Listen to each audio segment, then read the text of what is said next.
Sa'ad bin Mu'adz sempat berkata, ya Rasulullah, saya ingin tanya, apakah yang anda sampaikan negosiasi sama Ghatafan ini wahyu dari langit sehingga kami batu dan kami tidak punya pilihan lain, atau memang sebenarnya strategi perang yang anda sampaikan? Kata Nabi SAW, iya ai Sa'ad, kalau begitu hai muslimin, keputusan saya semua laki-lakinya Quraidah dibunuh. Semuanya, semua perempuan dan anak-anaknya jadi tawanan perang, jadi sahaya, gitu kan. Hartanya dibagi sebagai ghanimah, selesai. Dan begitu pula Jibril turun untuk memberitahukan kepada Nabi SAW tentang kematiannya. Walidha taharlaka lahul arsh, dan karena itulah arshnya Allah bergoncang karenanya.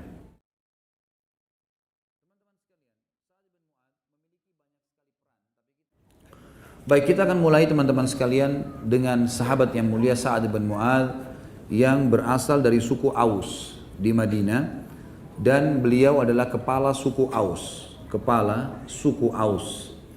Dan Aisyah radhiyallahu anha memuji, mengatakan thalathatun min banil Ash'al.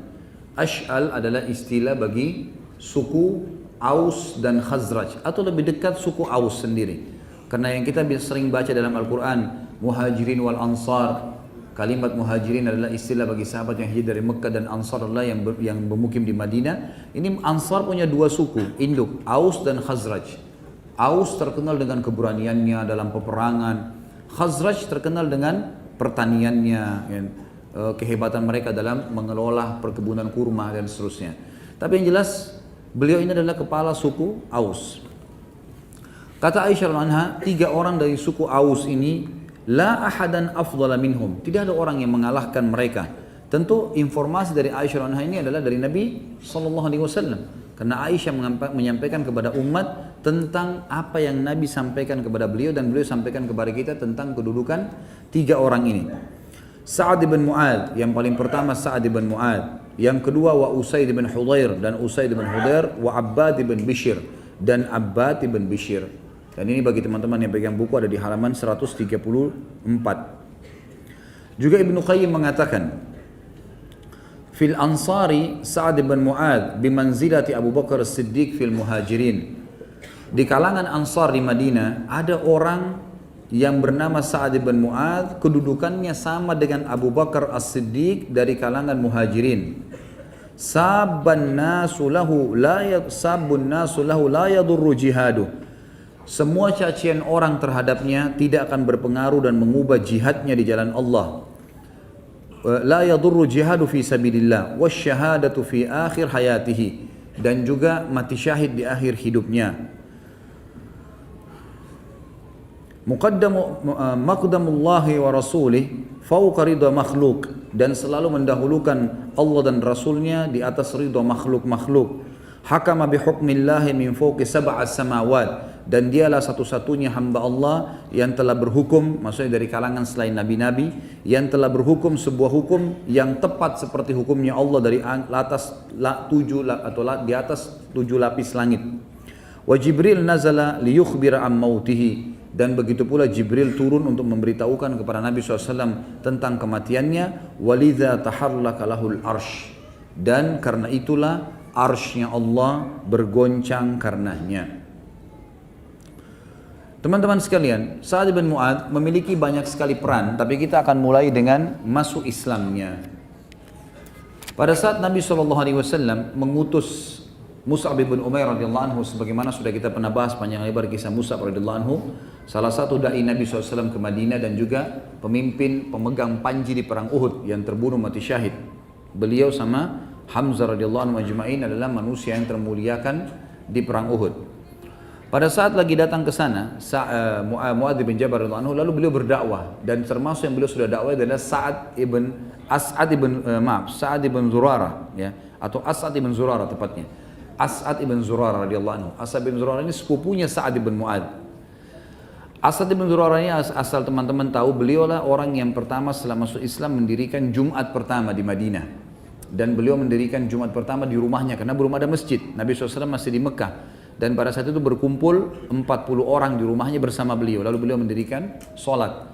Dan dari situ ulama mengeluarkan sebuah hukum syar'i, kalau belum ada masjid, kemudian ada orang mau mewakafkan rumahnya jadi masjid, maka bisa jadi masjid tiba-tiba, gitu kan? Karena memang dia boleh mewakafkannya. Seperti kita punya sebuah masjid rumah sudah tidak dihuni, lalu kita mengatakan ini jadi masjid aja. Diniatkan begitu karena Allah, lalu dijadikan sebagai tempat sholat 5 waktu, dikumandangkan azan, maka menjadi hukum masjid. Walaupun dari awal belum diganti menjadi masjid, karena terambil atau salah satunya hukumnya diambil dari perilaku As'ad bin Zurarah radhiyallahu anhu.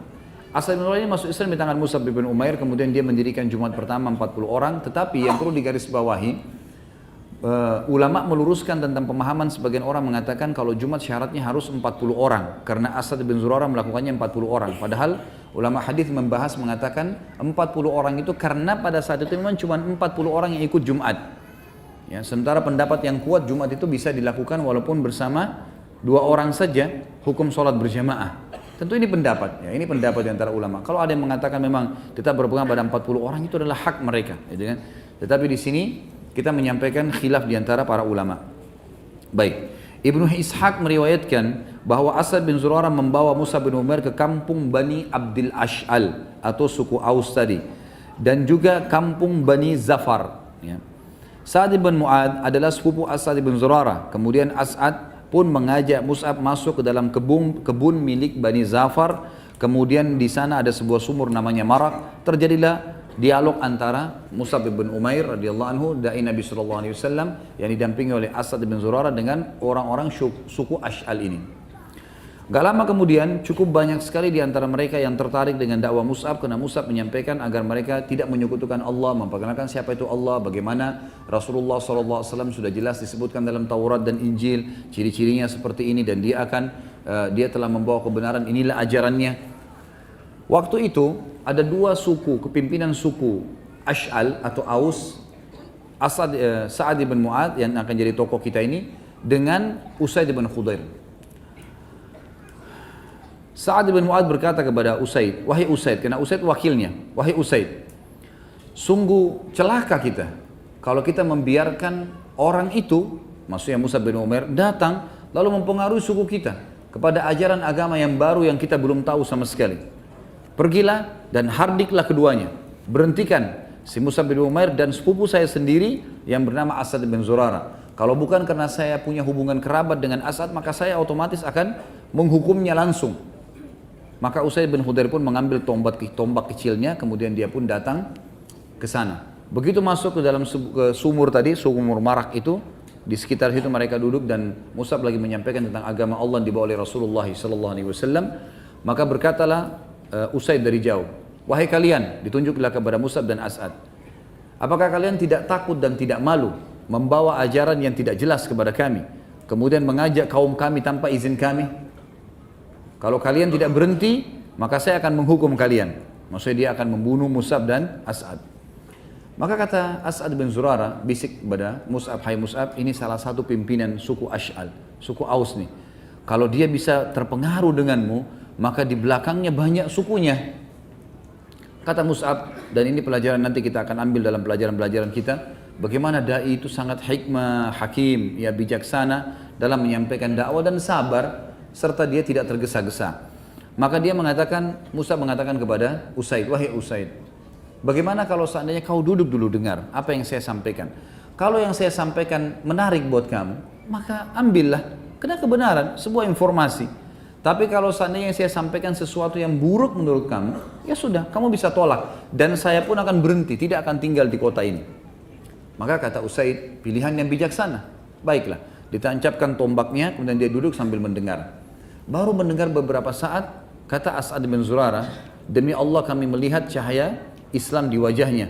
Karena dia sangat tenang, dia mendengarkan, dia khusyuk. Seperti orang di majelis ilmu kadang-kadang memang kelihatan orang yang mau mengambil ilmu, dia konsentrasi, dia nggak tidur, dia nggak sibuk dengan kegiatan yang lain. Memang dia mau cari ilmunya, apa manfaatnya, tanpa melihat siapa yang berbicara. Karena yang penting ada manfaat apa yang saya dapatkan, karena ini sebenarnya maslahatnya buat individu, buat masing-masing kita. Maka setelah itu dia pun berkata, Usaid, demi Allah ini sesuatu yang indah. Bagaimana caranya saya menganut agama kalian? Maka kata Mus'ab dan As'ad, engkau berwudu, engkau mandi, kemudian engkau mengucapkan syahadat, lalu engkau sholat 2 rakaat yang akan kami pandu. Maka Usaid pun melakukannya. Setelah dia mandi, kemudian dia mulai mengucapkan syahadat. Setelah syahadat dipandu untuk sholat 2 rakaat. Kemudian dia mengatakan, sesungguhnya di belakang saya ada seseorang yang merupakan pimpinan Ash'al. Saya ini hanya wakilnya. Kalau dia berhasil kalian pengaruhi masuk ke agama Islam ini, maka pasti semua sukunya akan masuk Islam. Dan saya akan mengirim dia kepada kalian. Pergilah Usaid pulang, membawa tombaknya kembali. Gitu ya. Lalu dia kembali ke sukunya. Sudah ditunggu oleh Sa'ad bin Mu'adz. Waktu itu Sa'ad bin Mu'adz masih dalam keadaan kafir. Lalu dia mengatakan kepada sukunya, demi Allah, Usaid kembali kepada kalian bukan seperti wajah pertama dia pergi. Tadinya dia emosi, sekarang malah kenapa kelihatan kok sangat tenang gitu. Kemungkinan besar kata ulama menanggapi riwayat ini mengatakan sudah ada cahaya Islam. Karena orang kalau sudah syahadat walaupun berkulit hitam ada cahaya keimanan, ada cahaya keislaman. Maka dia pun berkata, kata Sa'ad bin Mu'adz, hai Usaid, demi Allah kau telah kembali dengan wajah bukan seperti kau pergi. Ada apa sebenarnya?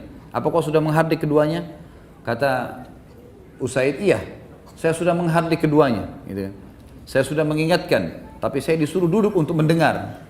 Maka saya pun duduk mendengar dan saya melihat tidak ada bahaya dari keduanya. Hanya saja yang kamu harus tahu, selain kamu yang tidak menyukai mereka, ada Bani Harithah, ada satu suku lagi. Memang suku ini saingannya suku Ash'al, gitu kan.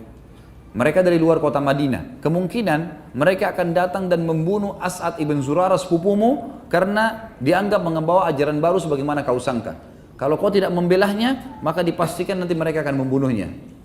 Maka Sa'ad bin Mu'adz radhiyallahu anhu mengambil tombak di tangan Usaid lalu kemudian menuju ke sumur Marak tadi. Waktu tiba di sana tidak ada suku Harithah, gitu kan? Cuma memang sebuah informasi suku Harithah akan datang. Usaid tidak berbohong. Memang suku Harithah yang terkenal mau menghardik As'ad bin Zurarah kenapa membawa masuk ke Madinah Mus'ab bin Umair. Ringkas cerita teman-teman sekalian datanglah ke sana lalu setelah dia lihat tidak ada apa-apa, Sa'ad bin Mu'adz melihat tidak ada apa-apa, maka Sa'ad bin Mu'adz mengetahui kalau wakilnya tadi si Usaid hanya mau dia datang.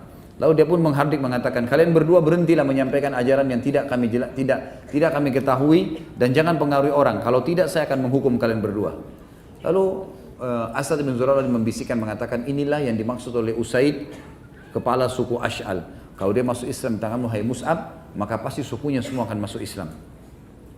Maka Mus'ab mengatakan, wahai ya, Sa'ad, bagaimana kalau seandainya engkau memuliakan majlis kami dengan duduk, kemudian engkau dengarkan, kalau yang kami sampaikan baik, menurut kamu, terimalah, karena ini sebuah informasi, dan kau tidak rugi apa-apa. Tapi kalau sesuatu yang ini yang kami sampaikan adalah buruk bagi kamu, maka berhentilah, ya, kami akan berhenti dan kami akan keluar dari kota kamu ini. Maka kata Sa'ad, sungguh pendapat yang bijaksana. Baiklah, ditancapkan tombaknya lalu dia dengar. Sama kejadian sama Usaid tadi, baru beberapa saat saja dia duduk, kata As'ad bin Zurarah, demi Allah kami melihat keislaman di wajahnya. Lalu dia pun bertanya bagaimana caranya untuk menganut agama ini. Maka dipandulah oleh Mus'ab dan As'ad mengatakan, engkau mandi kemudian engkau mengucapkan syahadat lalu engkau sholat 2 rakaat yang akan kami pandu. Lalu dia pun melakukannya. Setelah selesai, maka Sa'ad radhiyallahu anhu tidak pakai tunggu, dia lalu kemudian kembali ke sukunya, lalu dia bertanya kepada sukunya berkata, wahai Bani Abdil Ash'al, apakah kalian mengetahui apa yang kalian ketahui tentang diriku? Mereka menjawab, engkau adalah sayyid atau pemimpin kami. Engkau orang yang paling kuat silaturahimnya, paling baik pendapatnya, paling berkah jiwanya di antara kami. Orang yang paling baik, orang yang paling sempurna, pokoknya kamu pimpinan kami. Kata Sa'ad, sesungguhnya perkataan kalian semua, laki-laki dan perempuan adalah haram atasku hingga kalian semua beriman kepada Allah dan Rasulnya. Dan ini adalah sebuah fadilah yang sangat besar. Bagaimana seorang muslim tidak menunda untuk berdakwah, dan ini juga akan menjadi manaqibnya Sa'ad radhiyallahu anhu. Begitu beliau syahadat, beliau tahu kebenaran, maka beliau langsung menerima dan langsung mempraktikkan. Dan beliau mengatakan tadi kalimat ini bobotnya berat, maksudnya punya bobot yang sangat baik di kalangan orang-orang Arab. Wajahku dan wajah kalian haram, atau perkataanku dan perkataan kalian haram sampai kalian melakukan begini dan begitu. Makanya kata Sa'ad bin Anhu, perkataan kalian laki-laki dan perempuan haram, tidak boleh bicara sama saya sampai kalian semua beriman pada Allah dan Rasulnya. Maka dalam riwayat ini dikatakan Kata Mus'ab bin Umair radhiyallahu anhu dan As'ad bin Zurarah berkata, demi Allah, sore tidak datang di perkampungan Bani Ash'al kecuali semua orang baik laki-laki maupun wanita telah masuk Islam, sehingga tidak ada satu perkampungan dari perkampungan orang-orang Ansar kecuali di sana sudah ada laki-laki dan perempuan yang beriman. Dan ini disebutkan dari halaman 134, kisahnya panjang lebar, sampai halaman 137 tentang bagaimana masuk Islamnya Sa'ad ibn Mu'adz radhiyallahu anhu. Semenjak masuk Islam, Sa'ad pun terlihat beliau selalu berbahagia dan selalu hadir di samping Nabi SAW, dan beliau selalu saja berusaha untuk mengambil ilmu, petunjuk dan juga akhlaknya. Dan beliau mencintai Nabi SAW di atas segala-galanya, karena beliau telah berikrar di hadapan Nabi SAW akan mengorbankan seluruh hartanya dan juga keluarganya, bahkan sukunya, untuk membela Nabi SAW.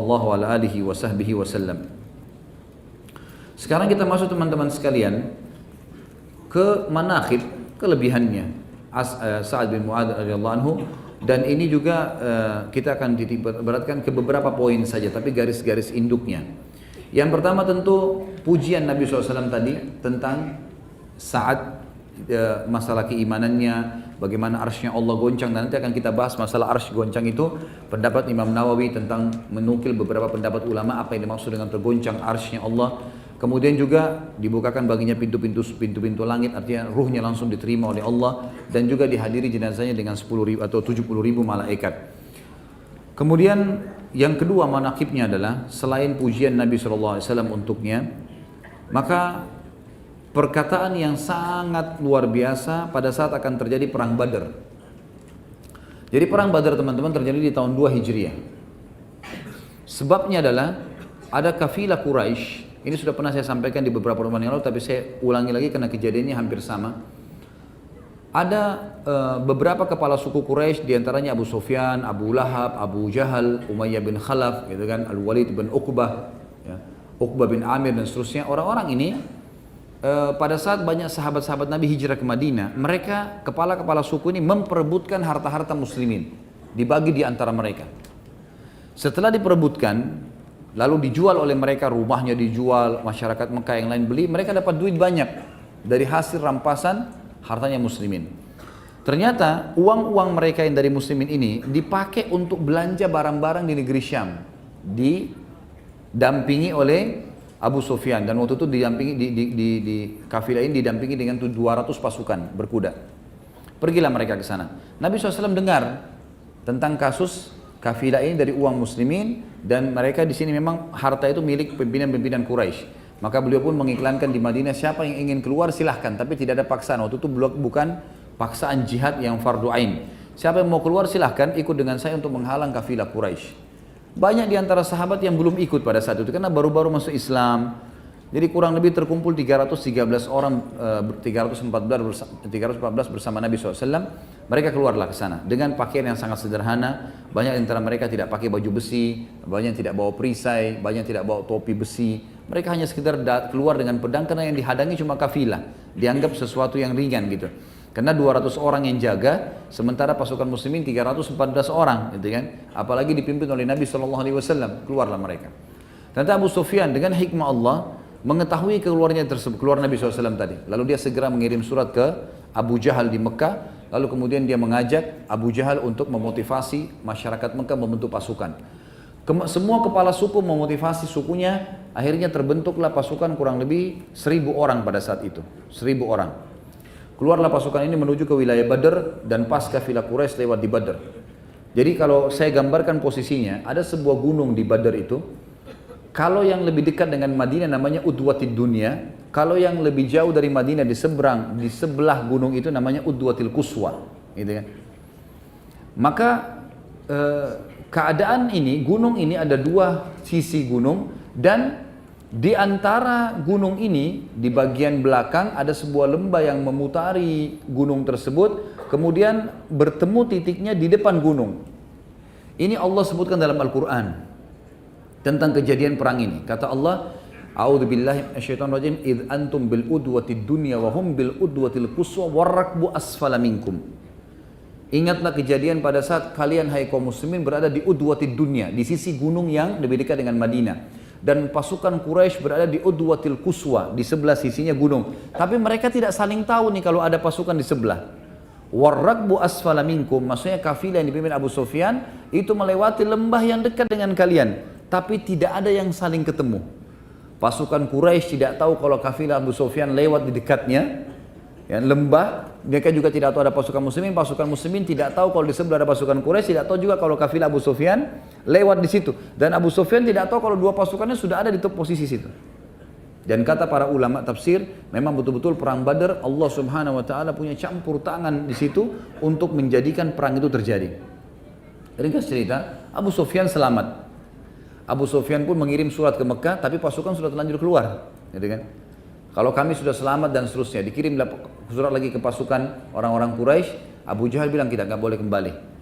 Walaupun kafilah sudah selamat, kita sudah sampai di sini, sudah dekat nih. Kita harus serang Madinah. Nabi SAW juga dengan hikmah Allah mendapatkan informasi kalau Quraisy sudah ada. Gitu kan. Terjadilah beberapa kasus waktu pada saat itu yang saya tidak jelaskan sekarang tentang perang Badar, cukup panjang. Antum bisa ikutin di ceramah tentang Sirah Nabawiyah perang Badar, bagaimana Abu Sufyan bisa tahu kalau ada pasukan muslimin karena dari kotoran untah mereka. Karena satu-satunya masyarakat Arab pada saat itu yang memberikan makan unta mereka kurma hanya penduduk Madinah, gitu kan? Karena kurma dianggap makanan mahal pada saat itu dan makanan kelasnya banyak dan memang makanan yang favorit. Ya. Mereka tidak berikan makanan itu kepada hewan mereka, tapi orang Madinah karena banyak sekali kebun kurmanya, jadi mereka memberikan kurma makanan unta mereka. Nah di kotorannya unta itu keluar biji-biji kurma. Abu Sufyan pada saat itu waktu dia mau menyisir lokasi di sekitar situ, dia menemukan ada kotoran-kotoran unta yang di sekitar gunung itu. Dan ditemukan kotoran unta itu pada saat dikorek-korek sama dia keluar ada biji-biji kurma. Maka dari situ dia tahu kalau ini adalah unta pasukan muslimin, gitu kan.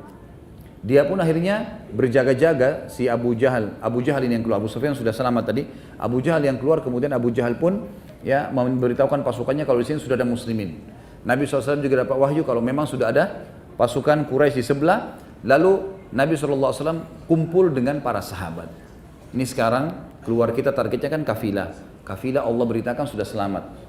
Kalau kita kejar, sudah jauh, nggak keburu. Mereka sampai ke Mekah, kita belum sempat mengejarnya. Kemudian pasukan Quraisy keluar 1.000 orang. Sudah ada di sebelah gunung kita nih, sebelah kita. Kita kalau naik gunung ini, nengok ke belakang, ke sebelah sudah kelihatan. Artinya kita juga tinggal mutar, kita sudah bisa perang sama mereka. Allah memberikan pilihan pada kalian. Bagaimana? Berikan pendapat kalian. Maka pada saat Nabi SAW menyampaikan masalah itu, berdirilah Abu Bakar radhiyallahu anhu mengatakan, ya Rasulullah, kami ini beriman kepada Anda dalam segala hal, suka dan duka. Maka bawalah kami kemana saja. Anda mau kami berperang, kami ikut. Kejar kafilah, kami ikut. Lawan pasukan Quraisy, kami ikut. Pulang ke Madinah, kami ikut. Bebas. Maka Nabi SAW mengatakan terima kasih kepada Abu Bakar. Lalu Abu Bakar disuruh duduk. Bagaimana pendapat kalian? Kata Nabi SAW. Umar lagi berdiri, mengucapkan kalimat yang sama dengan Abu Bakar. Kalimat motivasi yang, ya Rasulullah, bawa kemana saja kami. Kami siap. Kata Nabi SAW, baik, terima kasih. Suruh duduk Umar. Kemudian kata Nabi SAW tanya lagi, hai muslimin, berikan pendapat. Berdiri lagi Mikdad. Ini semua sahabat-sahabat yang mulia. Mikdad mengatakan juga kalimat yang sama. Nabi SAW masih saja, karena ini semua orang-orang ini dari orang muhajirin. Orang muhajirin wajar mau melawan. Kenapa? Karena memang ini musuh mereka dari Mekah. Secara kejiwaan begitu. Ya.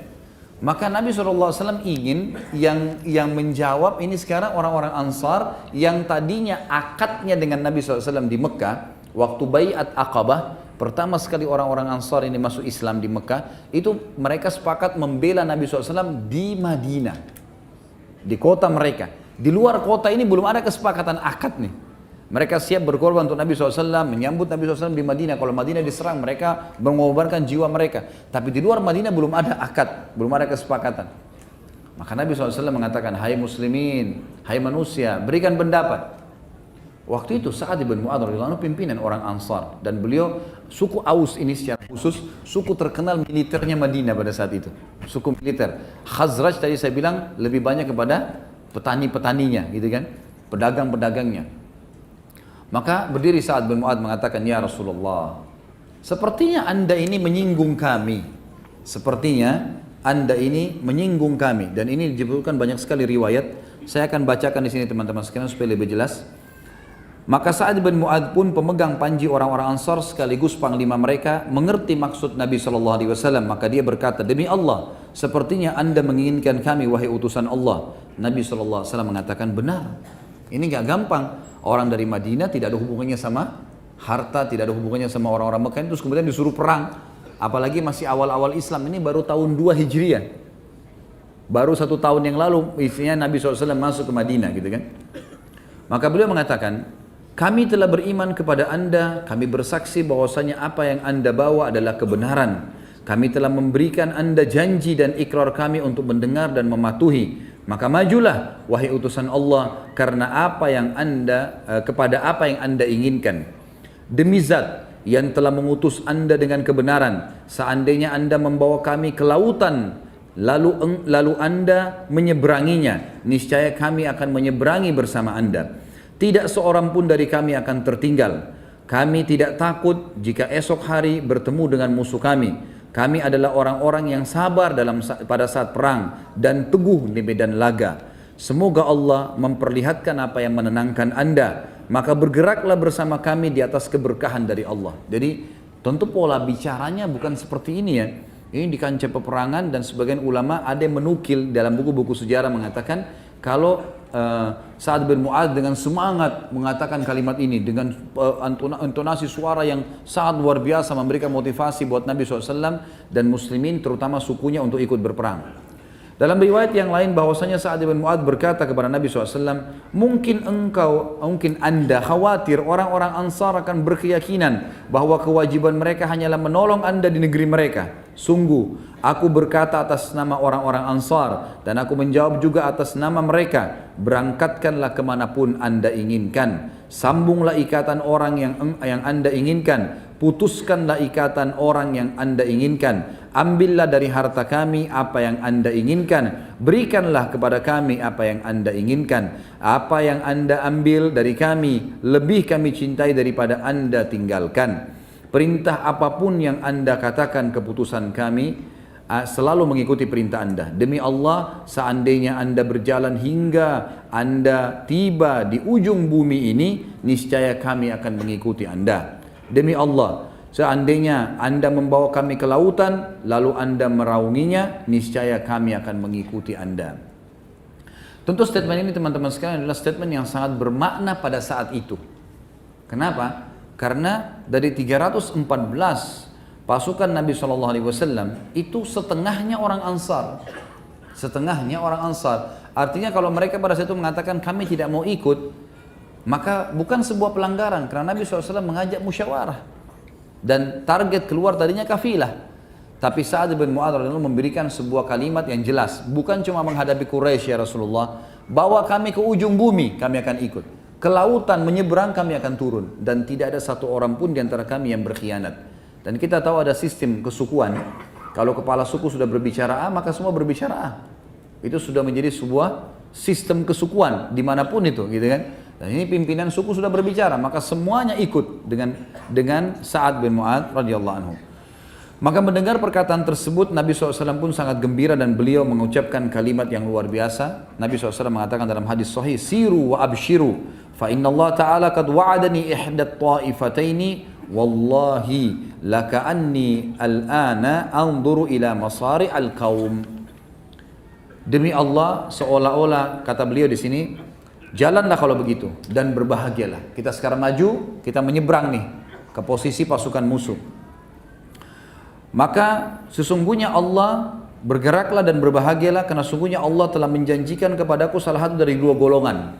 Bisa saja kita mendapatkan kafilah atau kita memenangkan peperangan dengan orang-orang Quraisy walaupun jumlah mereka lebih banyak. Dan ketahuilah demi Allah seolah-olah aku sekarang sedang diperlihatkan tempat kematian musuh-musuh ini.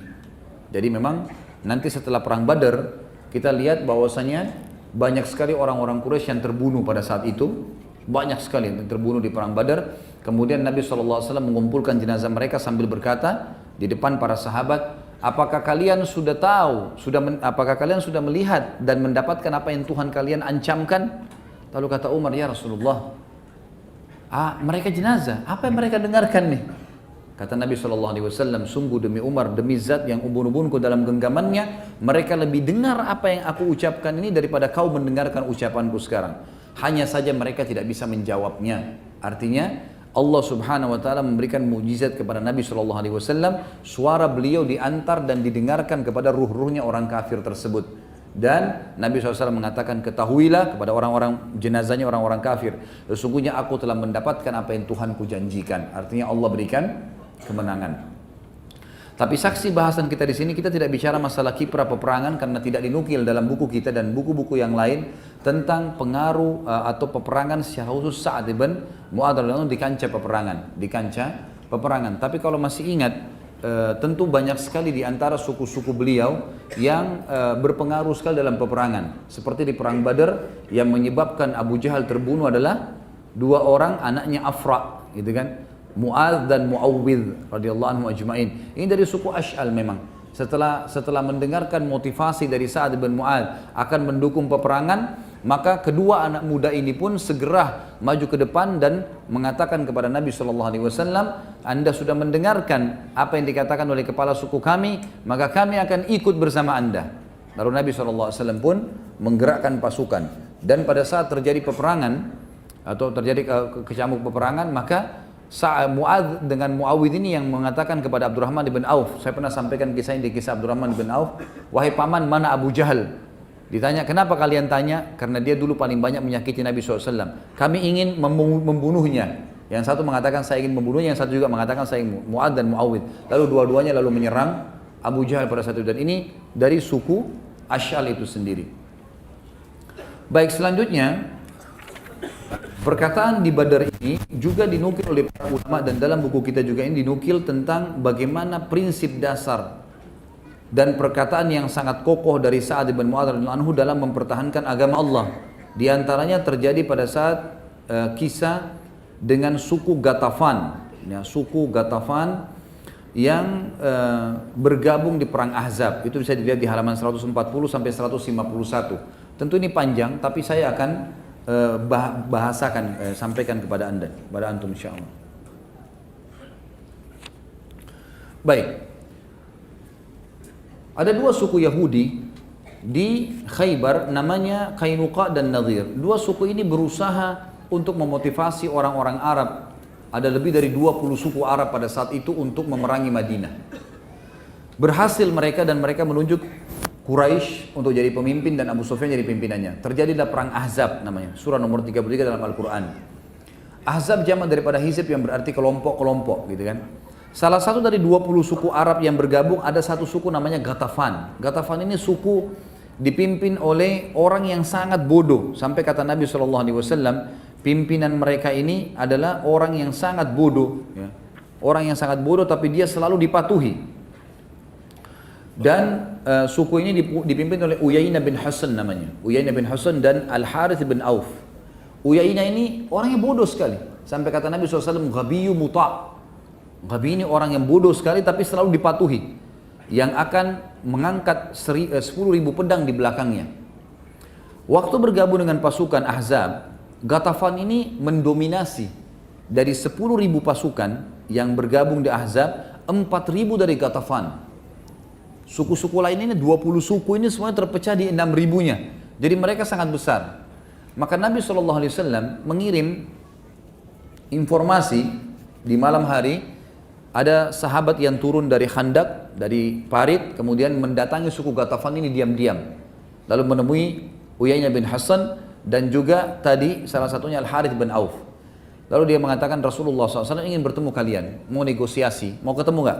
Oke, mau. Baik. Diturunkanlah tangga, pada saat itu dibuat dari tali. Kemudian mereka turun malam hari, mengindap-ngindap, kemudian sampai masuk ke Madinah. Lalu Nabi SAW temui mereka. Nabi SAW negosiasi.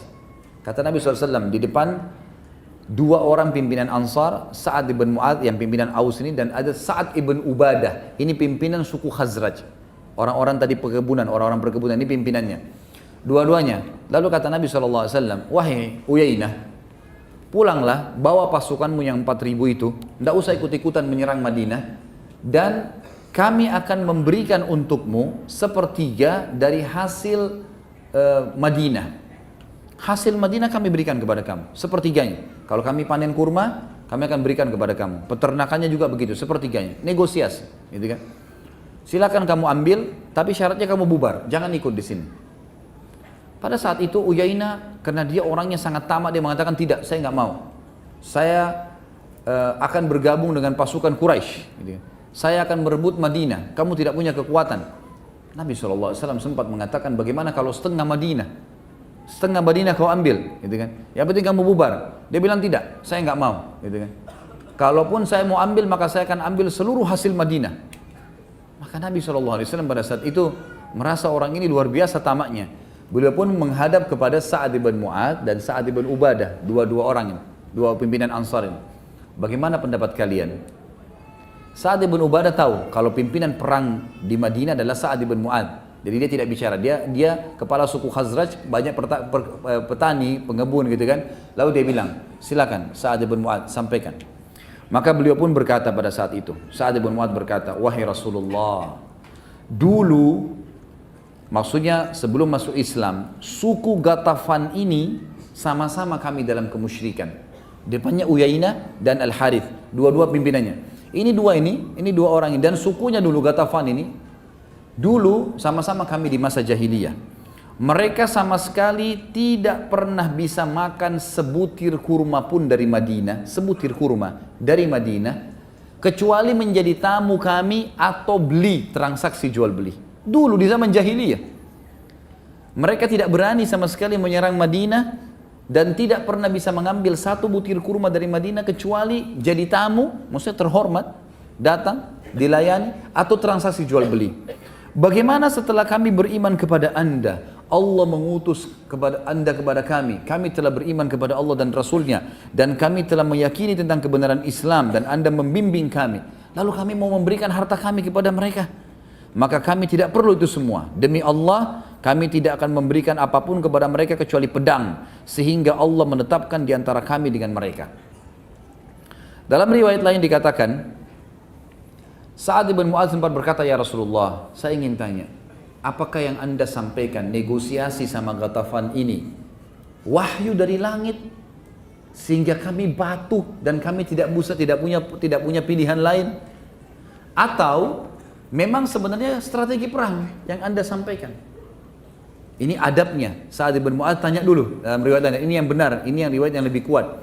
Maka kata Nabi SAW, strategi perang, ini bukan wahyu.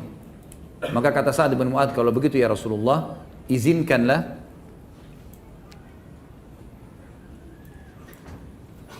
jemaah ikhwan tolong maju, merapat. Ada penyampaian dari panitia. Tolong merapat. Lebih rapat tolong. Karena di belakang sudah penuh, silakan ke depan dulu. Ya, bisa merapat ke kiri kanan.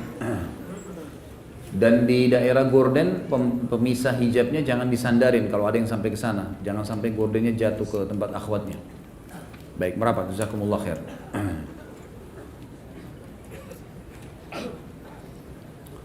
Maka dalam riwayat yang dia mengatakan, Sa'ad bin Mu'adz mengatakan sebagai adab terhadap Nabi, kepada Nabi SAW, ya Rasulullah, apakah ini wahyu sehingga kami tidak punya pilihan lain? Atau ini adalah strategi perang? Kata Nabi SAW, strategi perang. Strategi perang, gitu. Maka kata Sa'ad bin Mu'adz, kalau begitu ya Rasulullah, ketahuilah suku Ghatafan ini di depan pimpinannya, dan dua orang ini ditunjuk, dua orang pimpinan mereka, gitu kan, yang sudah pakai baju perang, yang memang menganggap mereka akan menang karena 10.000 orang akan menyerang Madinah, dan 10.000 semua penunggang kuda. Kalau kita sekarang 10.000 tank, gitu kan. Maka dua orang ini walaupun dengan baju perangnya tidak pernah memakan sebutir kurma dari tempat kami kecuali karena jadi tamu, itu pun kalau kami mau jamu sebagai tamu atau transaksi jual beli. Bagaimana setelah kami beriman kepada Allah dan Rasulnya, dan anda membawa agama Islam ini kepada kami dengan kemuliaan, lalu kami akan memberikan kepada mereka? Demi Allah ya Rasulullah, kalau ini strategi perang, kami tidak akan memberikan kepada mereka satu butir kurma, bukan setengah penghasilan Madinah, satu butir kurma kami tidak akan kasih.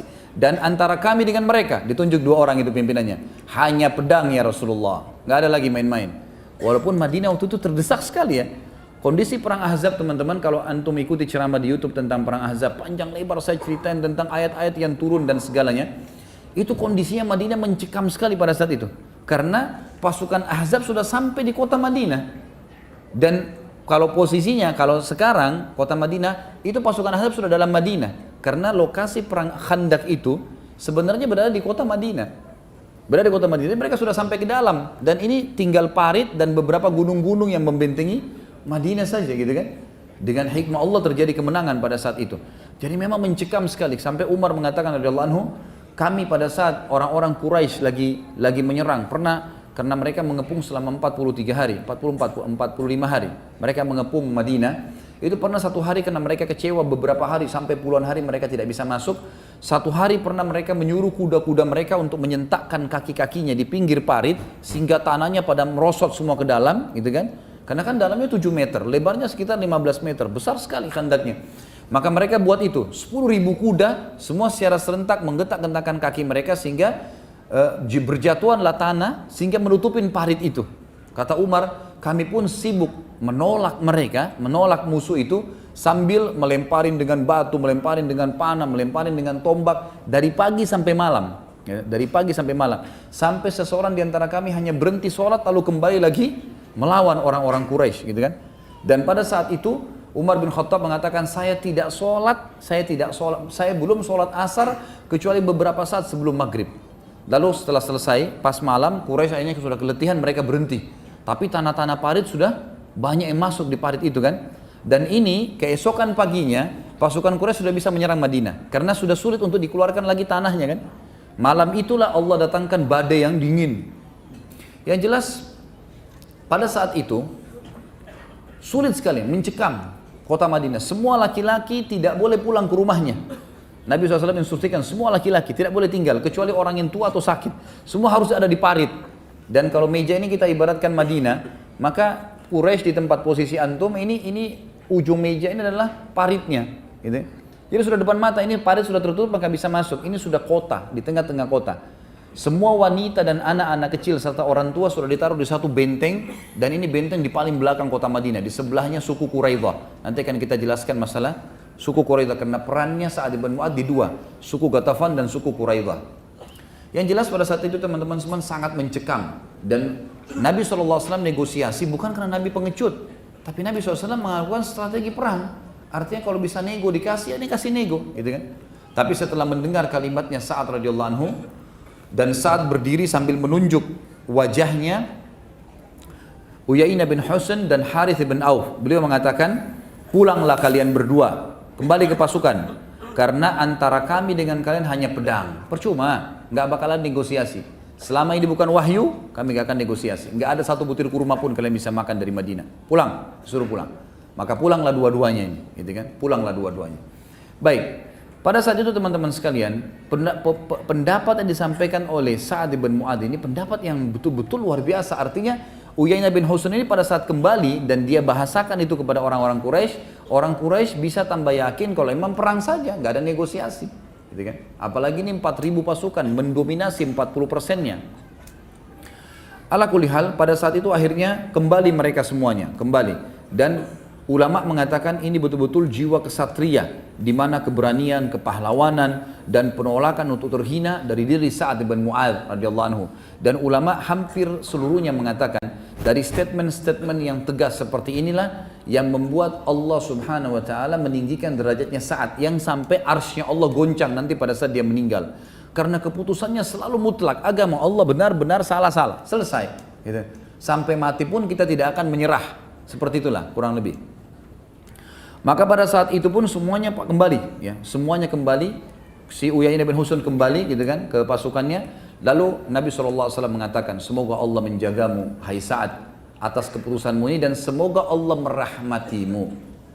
Perlu kita garis bawahi teman-teman sekalian, setiap kali Nabi SAW mengucapkan kepada seorang sahabat, semoga Allah merahmatimu, itu berarti kau akan mati. Jadi itu isyarat kalau orang itu akan mati syahid, gitu kan. Maka perkataan ini waktu didengar oleh Sa'ad tersenyum lalu mengatakan, alhamdulillah ya Rasulullah, wajabat. Artinya itu akan diijabah sama Allah. Itu yang saya mau, mati syahid, gitu kan.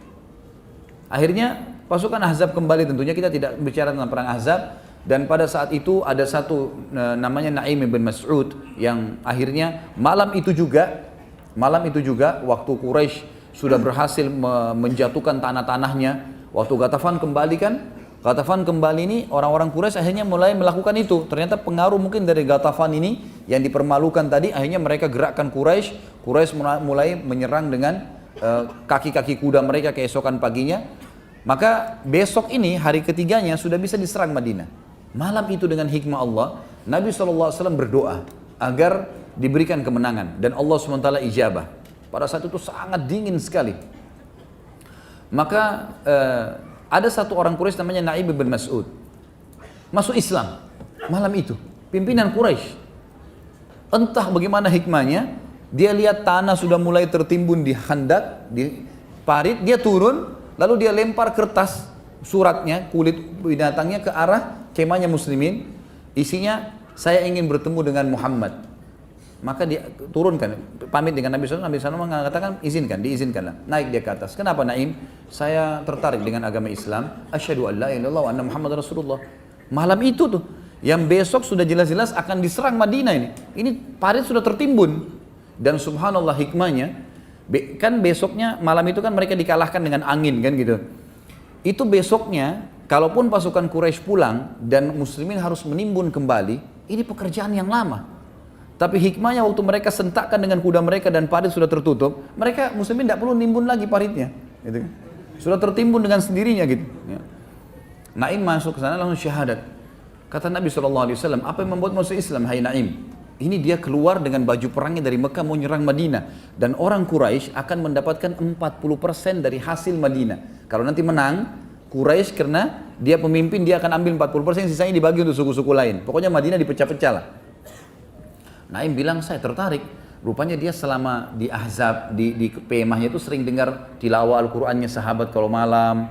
Mereka melihat bagaimana sabarnya, hikmah ilahi, dapat hidayah dia. Baik, dia masuk ke sana syahadat. Lalu dia mengatakan, ya Rasulullah, jangan ragukan keislaman saya. Anda tahu siapa saya? Pimpinan Quraisy ini, kepala-kepala suku teman-teman, aib besar kalau mereka bohong. Walaupun dalam peperangan, mereka tidak mau bohong, gitu kan? Anda sudah tahu siapa saya. Ini bukan kedustaan. Saya masuk Islam benar-benar. Perintahkan kepada saya apa saja, saya siap lakukan. Kata Nabi SAW, hai Naim, kau satu orang, gitu kan? Tapi kalau kau mau, kacaukan mereka. Kata Nabi SAW, kacauin mereka, silakan, buat apa saja. Ya Rasulullah, tapi kalau begitu saya harus berbohong nih. Saya kalau kacauin mereka nih, ada yang harus saya lakukan. Saya harus memutar balik fakta. Kata Nabi SAW, peperangan, silahkan.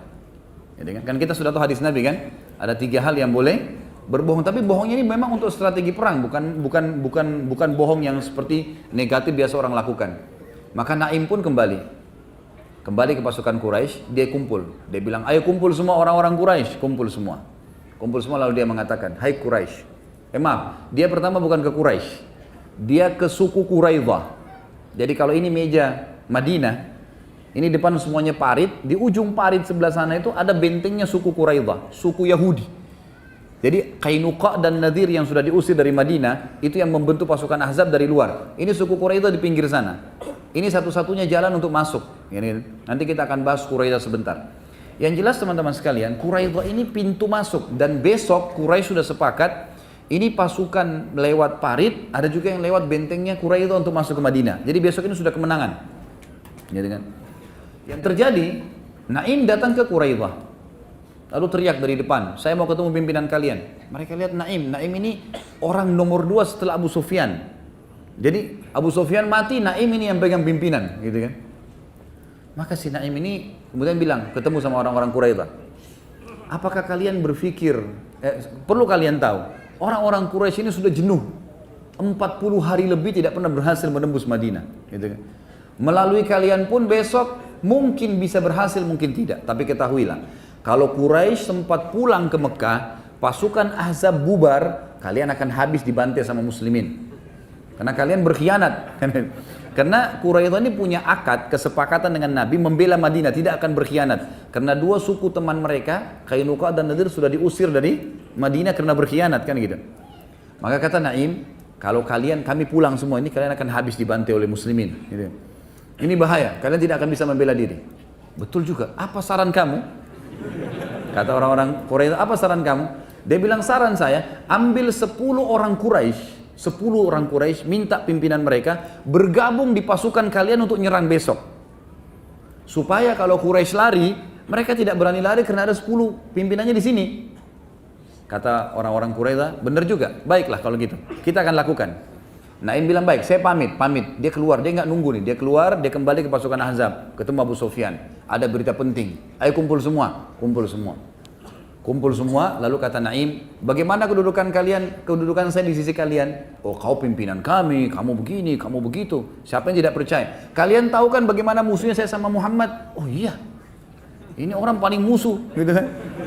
Keluar dari Mekah mau berperang, baiklah, saya akan bawa berita gembira. Ketahuilah, Quraidah telah berkhianat. Quraidah telah berkhianat. Mereka mau memperbaharui akadnya dengan Muhammad karena mereka takut kalau kalian pergi, mereka akan dibantai. Sebagai bukti, mereka sebentar lagi akan datang meminta dari kalian 10 orang pimpinan kalian yang ikut dengan mereka, yang untuk mereka jadikan tumbal, serahkan ke kaum muslimin, kan? Maka Abu Sufyan jeli. Abu Sufyan bilang begini, sebentar dulu Naim, saya akan ke Quraidah, pastikan. Dia jeli, dia nggak mau langsung percaya. Baiklah, kata Naim, silahkan. Pergilah ke sana, pamit, ketemu. Begitu ketemu, si Quraidah sudah terpengaruh dengan perkataan Naim. Abu Sufyan juga sudah terpengaruh, cuma ini mempertemukan saya. Dengan hikmah Allah, si Abu Sufyan bilang, besok kita akan nyerang ya. Ingat, pintu gerbang kalian jangan ditahan. Kita udah akan kirim pasukan masuk ke sini. Kami juga dari parit, gitu kan. Orang-orang Quraisy bilang, sebentar dulu. Kalau kami dari dalam benteng kami, gampang. Kami mudah, tinggal keluar, buka benteng, bisa nyerang. Tapi harus ada dari pasukan kalian yang ikut. Kirimlah kepada kami 10 orang pimpinan kalian. Yang bergabung di sini, gitu kan. Abu Sufyan bilang, berarti Naim benar nih. Kembali dia, Abu Sufyan kembali. Malam ini bubar. Pulang semua, gitu kan. Nggak ada peperangan besok. Quraisy sudah berkhianat, berarti kita cuma lewat parit, gitu kan. Lewat sana nggak bisa, padahal ini memang jembatan langsung masuk ke dalam Madinah kan. Waktu itu pun akhirnya berkumpul dan semua orang sudah bicara, pulang, orang semua berbulan. Ternyata memang orang-orang Quraisy ini sudah sumpah 45 hari menghubungkan. Pada saat Abu Sufyan bilang bubar semua, semuanya bubar, gitu kan. Waktu mereka lagi kemas-kemas, Allah datangkan badai angin yang kencang, sangat dingin, membongkar semua kemah-kemah mereka, hewan-hewan mereka terbongkar, gitu kan. Akhirnya terbongkarlah, mereka pulang semuanya. Waktu mereka pulang, mereka balik semuanya, maka Quraidah pun akhirnya terpengaruh dengan perkataan tadi, kayaknya betul nih. Kita akhirnya sekarang sudah menghadapi muslimin, gitu kan. Keputusannya ada sebentar. Nah, keputusan Quraidah ada di tangan Sa'ad bin Mu'adz. Kita akan jelaskan sebentar, gitu kan. Tapi akhirnya tidak jadi perang Ahzab dan berawal dari masalah tadi kasus Naim bin Ghatafan yang ditolak oleh Sa'ad bin Mu'adz, kemudian terjadilah kasus Naim bin Mas'ud radhiyallahu anhu ajma'in. Baik. Ini yang disebutkan dalam buku kita, tapi sebagian besar kisahnya saya tambahkan supaya lebih jelas. Kemudian juga ada peran yang sangat besar dalam mengambil keputusan untuk suku Quraidah tadi. Suku Quraidah ini teman-teman sekalian, waktu Ahzab sudah bubar semua, sudah selesai peperangan. Mereka punya 700 personil perang. Ini semua prajurit pilihan, 700 orang. Jumlah orang yang ada di benteng itu tidak kurang dari 3.000-4.000 orang. Termasuk perempuan dan anak-anaknya. Maka 700 orang ini memang pasukan khususnya. Perlu diketahui teman-teman sekalian, suku Quraidah sempat berkhianat sebelumnya. Bagaimana khianatnya? Mereka punya akad dengan Nabi SAW. Waktu suku Qainuqa dan Nadir diusir dari Madinah, maka mereka tulis akad, mereka tidak akan ikut-ikutan lagi, mereka tidak akan memerangi muslimin, mereka tidak akan berkhianat, mereka tidak akan membiarkan pasukan musuh masuk dan seterusnya. Sempat Nabi SAW curiga dengan suku Quraidah sebelum terjadi tadi masuk Islamnya Naim. Kita review kembali kisahnya. Maka sempat Nabi SAW curiga dengan suku Quraidah. Ini ada apa Quraidah nih? Diutuslah Sa'ad bin Mu'adz dengan Sa'ad bin Ubadah. Dua orang tadi yang memang berhadapan dengan Ghatafan, gitu kan? Suku Ghatafan, pergi ke sana. Waktu mereka tiba di benteng, Ternyata di dalam benteng ini ada kepala suku Kainuqa dan Nadhir, tepatnya suku Nadhir, namanya Huyai bin Akhtab. Ini siapa ini? Ini sebenarnya mertuanya Nabi ya, karena anaknya dinikahi oleh Nabi SAW, Sofia. Tapi dia meninggal di perang, dia meninggal dalam keadaan kafir di peperang pada saat Nabi SAW menyerang Khaybar. Dia waktu itu datang ke suku Quraidah lalu dia bilang, "Hai Quraidah, buka pintumu," gitu kan? Kepala sukunya nggak mau buka, enggak, jangan dimasuk, jangan dengar apapun kalimat dari orang ini.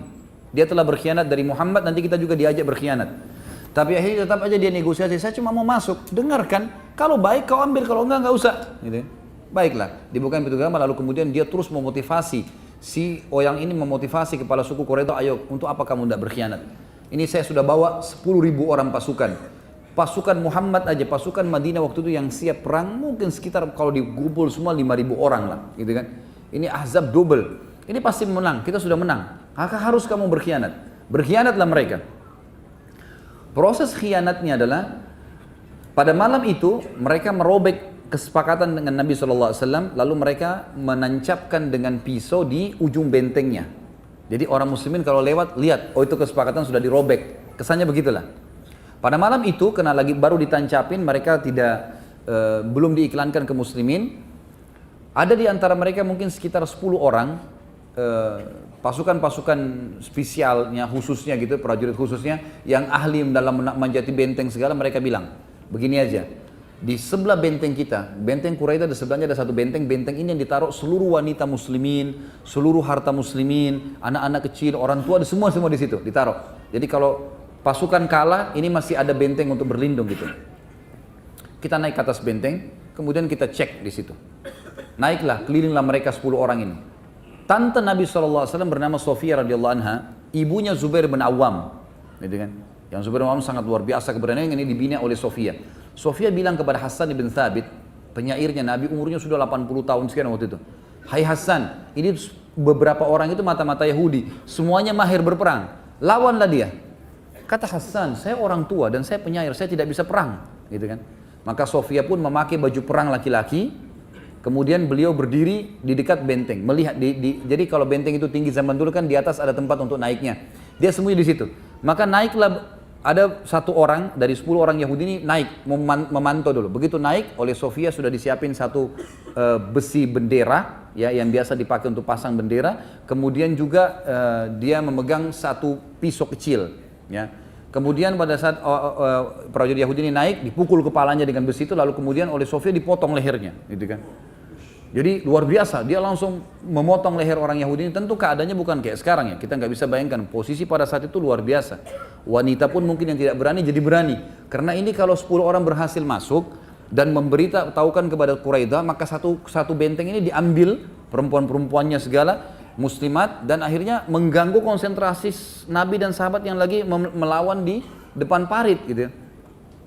Maka diambil, kemudian Sofia naik ke ujung benteng, mengangkat kepalanya, kepala Yahudi tadi itu, mengangkat kepalanya yang dipotong itu, diangkat, kemudian dilempar ke bawah. Begitu orang-orang Yahudi yang 9 orang lihat kepala temannya terputus gitu kan, maka mereka bilang, kayaknya benteng ini penuh dengan prajurit gitu. Padahal tidak ada orang, tidak ada perempuan, tidak ada laki-laki, maksudnya orang-orang tua, nggak ada prajurit. Akhirnya mereka tidak jadi menyerang benteng pada malam itu. Itu hikmah ilahi, perannya Sofia radhiyallahu anha bagaimana bisa menahan itu. Yang jelas teman-teman sekalian, keesokan paginya, orang-orang Yahudi sudah mau membuka benteng dan seterusnya. Datanglah Sa'ad bin Mu'adz dan Sa'ad bin Ubadah diutus oleh Nabi SAW, coba lihat keadaannya suku Quraidah. Ada pengkhianatan enggak? Begitu mereka mendekat, dekat benteng, lalu berteriak, hai Quraidah, sekutu kami. Memang sekutunya orang-orang Ansar ya, terutama bersekutu sama Khazraj di pertanian, di perkebunan, sekutu dengan Aus di militernya, gitu kan.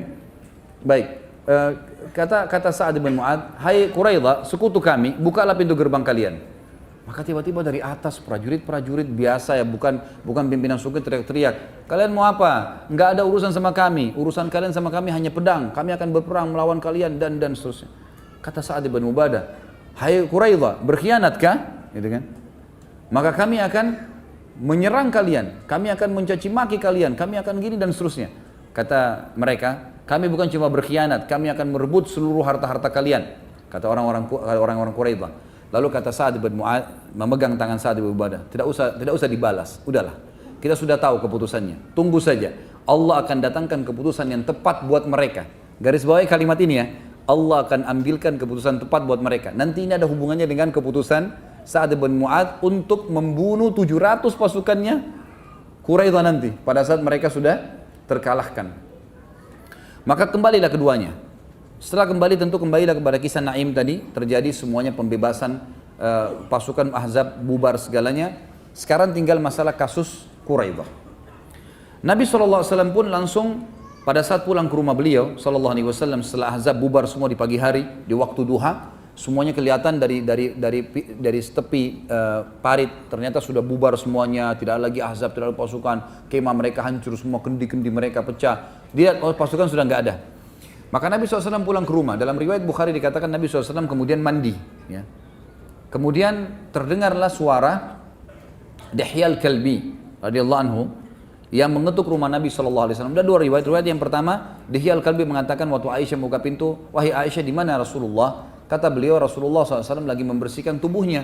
Karena sudah berhari-hari menghadapi peperangan, beliau pun membersihkan tubuhnya. Kata dia, beritakanlah kalau Dihya ingin ketemu. Itu riwayat yang pertama. Riwayat yang kedua, Nabi SAW mendengar suara Dihya dari depan sambil mengatakan, ya Rasulullah. Maka Nabi SAW spontan menutup kembali badannya sebelum mencuci badan beliau SAW, memandi, menutup kembali dengan baju perang, dan Aisyah mengatakan, saya pun kaget dan mengatakan, ya Rasulullah, ada apa? Kata Nabi SAW, dia adalah Jibril. Jibril menjelma menjadi Dihya al-Kalbi radhiyallahu anhu. Kemudian waktu dibuka pintu kata Jibril AS yang menjelma, hai Muhammad, apakah kalian sudah membuka baju-baju perang kalian sementara kami para malaikat belum membuka baju-baju kami sampai kami tiba di sana, ditunjuk bentengnya Quraidah, gitu kan. Perintah Allah, gitu. Maka Nabi SAW segera iklankan, tidak ada muslimin yang boleh istirahat malam itu juga kecuali di Quraidah. Datang ke sana semuanya. Pagi itu tidak ada yang boleh istirahat kecuali semuanya di Quraidah. Semuanya pergi ke sana. Nabi SAW jalan sampai kata para sahabat, kami pun melihat Nabi SAW bergegas dengan cepat menuju ke sana, gitu kan. Lalu setiap tiba di satu suku Ansar, ada cabang-cabang suku ditanya, apakah ada orang yang lewat di sini? Mereka mengatakan Dihya al-Kalbi menggunakan kuda yang besar dan ada pelanahnya diselimuti dengan buludur warna biru. Kata Nabi SAW, itu Jibril, segera kejarlah ke sana, kejar di sana. Seluruh muslimin disuruh gabung di Quraidah pada saat itu. Sampai Nabi SAW mengatakan jangan ada yang sholat asar pada saat itu kecuali di Quraidah. Kalaupun telat, jalan ke sana karena cukup jauh di ujung Madinah.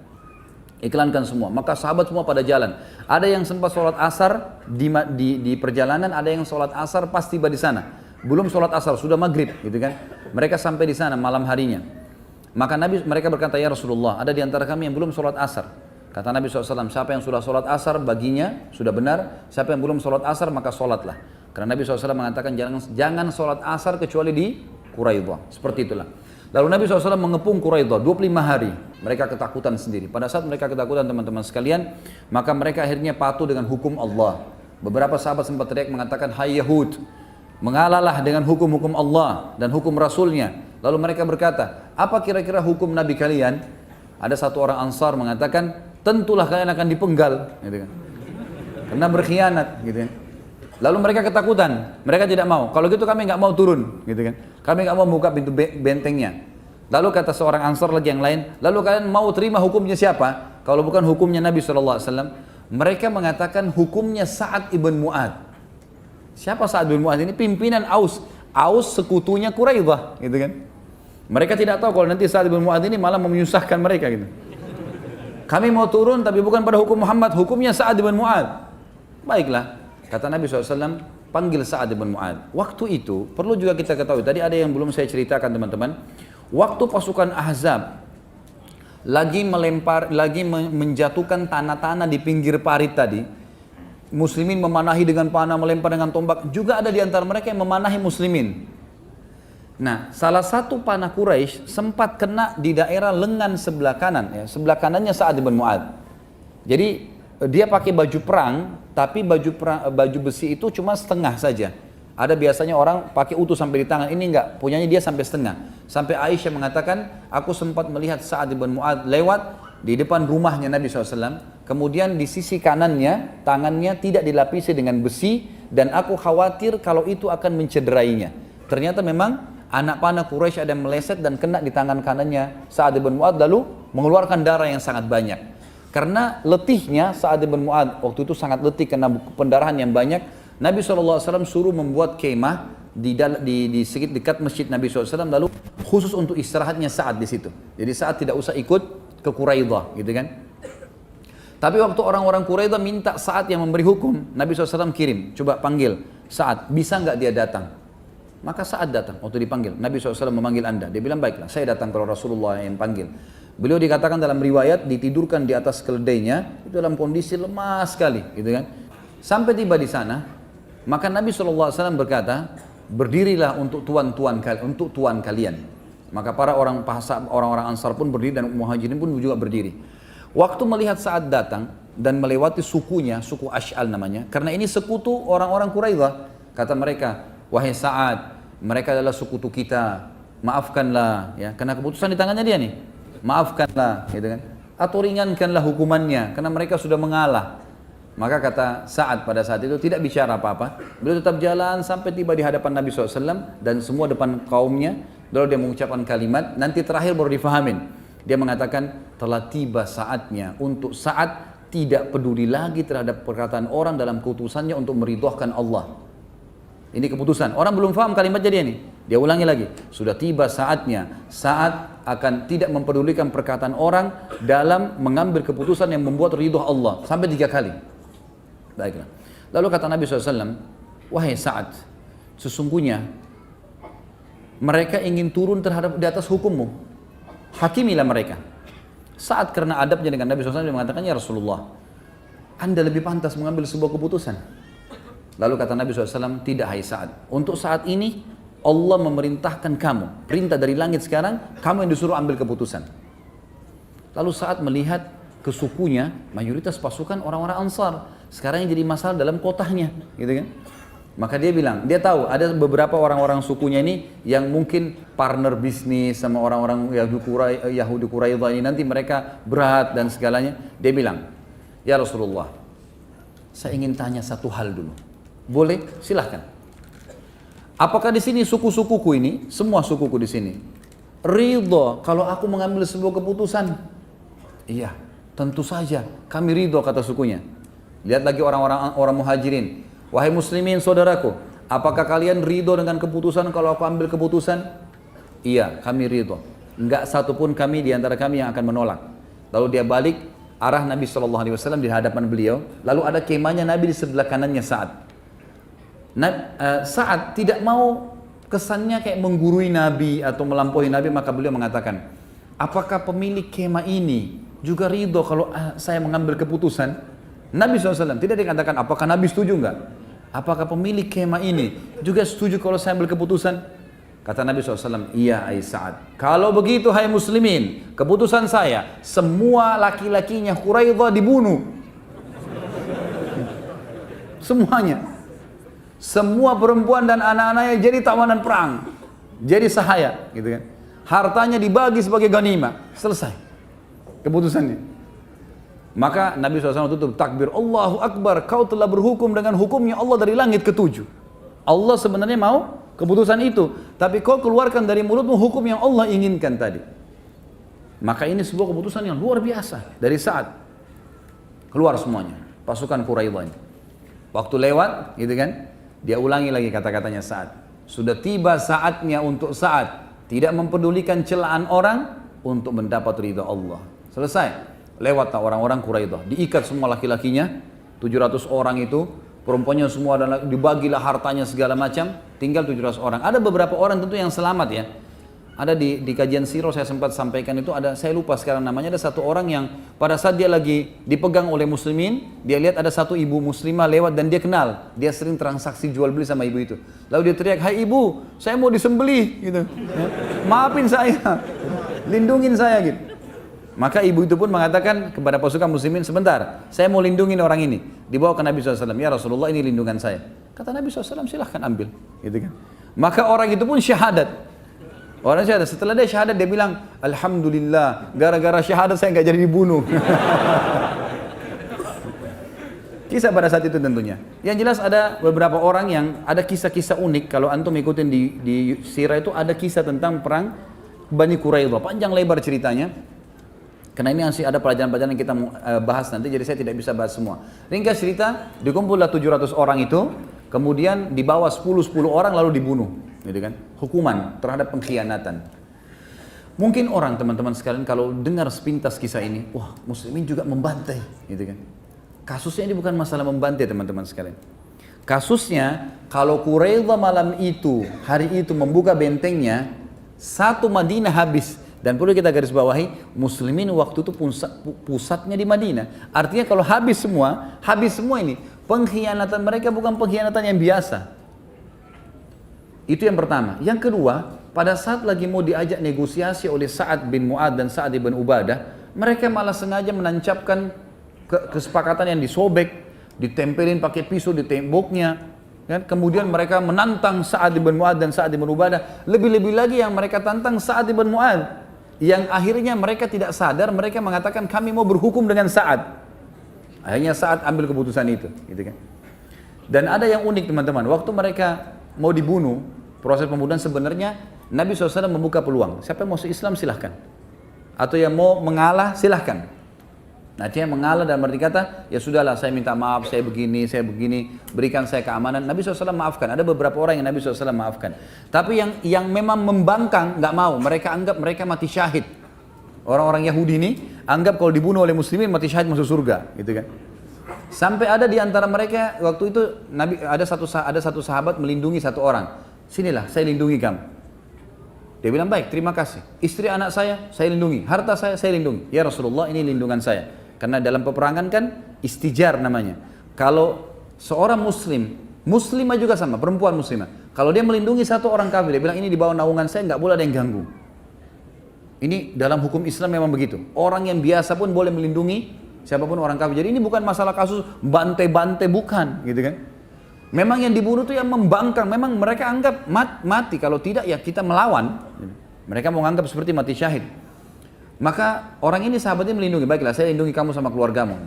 Sudah pas dilindungin, dia tanya, bagaimana dengan teman saya si Fulan, ada temannya. Temannya ini terkenal dia yang merobek surat kesepakatan akad dengan Nabi SAW. Kata sahabatnya tidak bisa, kalau orang itu pasti dibunuh. Kata orang ini kalau gitu nggak usah lindungi saya mau masuk surga bersama itu. Akhirnya dibunuh juga. Jadi memang yang terbunuh ini teman-teman bukan masalah kasus pembantaiannya, tapi kasusnya memang mereka pengkhianat dan mereka memang dasarnya maunya itu, memang maunya dibunuh, karena masih dibuka peluang untuk meminta maaf. Karena ada di antara mereka yang minta maaf, minta keamanan dari Nabi SAW itu lain, gitu kan? Selanjutnya teman-teman sekalian adalah yang keempat dari manaqib, ya, dari keutamaan Sa'ad radhiyallahu anhu. Setelah tadi yang pertama hadis Nabi SAW bahwasanya arsy-Nya Allah goncang dan seterusnya. Kemudian perkataan yang mulia di perang Badar sehingga terjadi peperangan Badar mendukung. Kemudian yang ketiga tadi adalah kejadian Ghatafan dan juga kejadian Quraidah. Ini sebenarnya kita bisa jadikan poin-poin sendiri ya, tapi saya masukkan saja. Kemudian poin yang keempat adalah bagaimana kemuliaan diri dan yang sifatnya abadi dan kemuliaan yang dikenang oleh kaum muslimin pada saat mati karena bergeraknya arsy Allah. Ini kita lihat dan juga dipikulnya jenazahnya oleh para malaikat. Ini ada kisahnya di halaman 145 sampai 148. Saya akan bacakan riwayatnya teman-teman sekalian. Nabi SAW di sini dikatakan oleh penulis pada saat melihat jenazah Sa'ad, dia berkata, Nabi SAW bersabda, jazakallahu khairan min sayyidil kaum faqad anjazta ma wa'adtahu wa la yunjizannakallahu ma wa'adaka. Sekali kau ambil keputusan maka mereka semua patuh. Engkau telah menunaikan apa yang telah engkau janjikan, niscaya Allah akan menunaikan apa yang dia janjikan kepadamu. Kemudian Nabi SAW juga bersabda dalam hadis yang diriwayatkan oleh Imam Bukhari Muslim, ihtazza arsyur rahman li mauti Sa'ad bin Mu'ad. Arsy-Nya Ar-Rahman bergoncang karena kematian Sa'ad bin Mu'ad. Asma binti Yazid radhiyallahu anha berkata, ketika Sa'ad bin Mu'ad wafat, ibunya menangis. Maka Nabi SAW bersabda, ala yarka'u dam'uki wa yadhhabu huznuki fa inna ibniki awwalu man dahikallahu lah wahtazza lahul arsh. Mengapa air matamu tidak berhenti dalam kesedihan wahai ibunya Sa'ad? Sementara anakmu adalah orang yang paling pertama Allah tersenyum padanya, ya. Dan juga arsy Allah bergoncang karena meninggalnya. Al-Haythami menyebutkan dalam Majma' dan juga At-Tabarani dan rawi-rawinya semuanya sahih, dan Al-Hakim juga Adz-Dzahabi mensahihkannya. Ulama lain juga berkata yang dimaksud dengan bergoncang arsy Allah adalah bergoncangnya para pemikulnya dari kalangan malaikat dan malaikat-malaikat lain. Di sini mudhaf atau kata yang disandarkan tidak disebutkan yaitu malaikat pemikul arsy, tetapi memang ini pendapat di antara ulama yang mengatakan. Yang lain juga berkata yang dimaksud dengan bergoncang sini adalah kebahagiaan dan penerimaan, di antaranya perkataan orang-orang Arab yang berkata fulanun yahtazzu lil makarimi, fulan bergerak karena kemuliaannya. Bukan berarti badannya yang bergoyang atau bergerak, tetapi maksud mereka adalah ketenangan fulan kepadanya dan kecenderungan kepadanya. Dan ini pendapat-pendapat ulama. Al-Harbi juga berkata, ini adalah bahasa kinayah atau kiasan yang mengungkapkan luar biasanya kematian Sa'ad. Orang-orang Arab biasa menisbatkan sesuatu yang besar kepada sesuatu yang paling besar, sehingga mereka berkata, bumi menjadi gelap ketika kematian fulan dan kiamatnya sudah tiba. Maksudnya orang-orang Arab biasa berbicara begitu. Kalau ada orang punya kedudukan yang besar, maka mereka mengatakan bumi jadi gelap dengan matinya orang ini, atau seakan-akan kiamat sudah terjadi, ya, karena dianggap orang ini punya kedudukan. Ini juga bisa berarti maknanya. Imam Adz-Dzahabi berkata rahimahullah, arsy adalah makhluk yang ditundukkan. Jika Allah menghendakinya untuk bergoncang, maka ia bergoncang dengan kehendak Allah. Allah memberikan kepadanya rasa cinta kepada Sa'ad, sebagaimana Allah memberikan perasaan kepada Uhud terhadap kecintaan Nabi SAW. Ya. Jadi pendapat Imam Adz-Dzahabi Allahu alam yang lebih banyak cenderung dipegangi oleh para ulama bahwasanya memang bergetarnya arsy Allah ini ya karena Allah Subhanahu wa taala menginginkannya bergoncang, bergerak pada saat itu, dan itu karena rasa cinta kepada Sa'ad, ya. Sebagaimana firman Allah, penulis mengatakan di sini diangkat surah Saba ayat 10, a'udzubillahi minasyaitonir ya jibali awwibi ma'ah. Sebagaimana Allah berfirman tentang Daud, wahai gunung-gunung bertasbihlah berulang-ulang bersama Daud. Padahal kita tahu gunung-gunung tidak bisa bertasbih, tapi kuasa Allah SWT Allah bisa melakukan itu. Kemudian juga dikatakan surah Al-Isra ayat 44, Allah berfirman, a'udzubillahi minasyaitonirrajim, tusabbihu lahus samawati sab'u wal ard, al-ayat. Langit yang 7 dan bumi juga bertasbih kepada Allah. Padahal kita tidak pernah bisa mendengarkan tasbih tersebut. Kemudian dalam surah Al-Isra ayat 44 juga dikatakan, wa in min syai'in illa yusabbihu bihamdi. Tidak ada sesuatu kecuali ia bertasbih dengan memujinya. Di dalam Sahih Bukhari, Ibnu Mas'ud berkata radhiyallahu anhu, kami mendengar tasbih makanan yang sedang dimakan, dan ini adalah bab yang sangat luas. Dalam arti kata teman-teman sekalian, kita hanya mau menekankan bahwasanya memang kalimat daripada bergetar arsy-Nya Allah ini tidak ada satupun perkataan di sini dari para ulama yang mengatakan Allahnya yang bergetar, gitu kan? Karena tidak mungkin kita mengucapkan kalimat ini, tidak santun kepada Allah SWT. Tapi arsy adalah ciptaan Allah. Dan sudah diberikan tadi gambaran, bisa karena perintah Allah, bisa karena kecintaan arsy kepada Allah, bisa karena apa saja ya. Mungkin pemikul arsy yang bergoncang karena malaikat-malaikat itu mencintai Sa'ad dan seterusnya. Dan dalam satu riwayat Ibnu Umar meriwayatkan dinisbatkan kepada Nabi SAW, dikatakan Nabi SAW bersabda, ihtazzal arsyu li hubbi liqa'illahi Sa'ad. Arsy bergoncang karena mencintai perjumpaan Allah dengan Sa'ad, dan ini diriwayatkan oleh Ibnu Sa'ad dan Hakim, dan beliau mensahihkannya.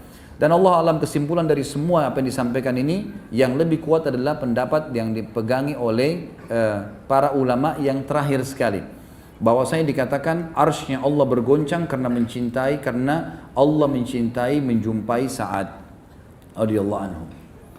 Baik, ini adalah kejadian manaqib. Kemudian juga manaqib yang lain, yang kelima adalah masalah hadirnya malaikat pada saat dia meninggal untuk mengurus jenazahnya dan memikul jenazahnya. Disebutkan dari Mahmud bin Labib radhiyallahu anhu, beliau berkata, ketika tulang lengan Sa'ad terkena anak panah, lalu dia sakit karenanya, tadi lengan kanannya, maka mereka membawanya kepada seorang wanita yang bernama Rufaidah, yang biasa mengobati luka. Jika Nabi SAW melewati saat, beliau menyapanya mengatakan, bagaimana keadaanmu sore ini, bagaimana keadaanmu pagi ini, maka saat menjawab sampai tiba satu malam di mana kaumnya memindahkannya dan sakitnya semakin parah, maka kaum Sa'ad pun membawanya ke Bani Abdil Ash'al di perkampungan mereka. Rasulullah SAW datang menjenguk Sa'ad, lalu dikatakan kepada beliau, kaumnya telah membawanya pulang. Maksudnya Nabi kunjungi dia di masjid, di kemah dekat masjid, tapi ternyata sudah nggak ada, dibawa pulang ke kaumnya.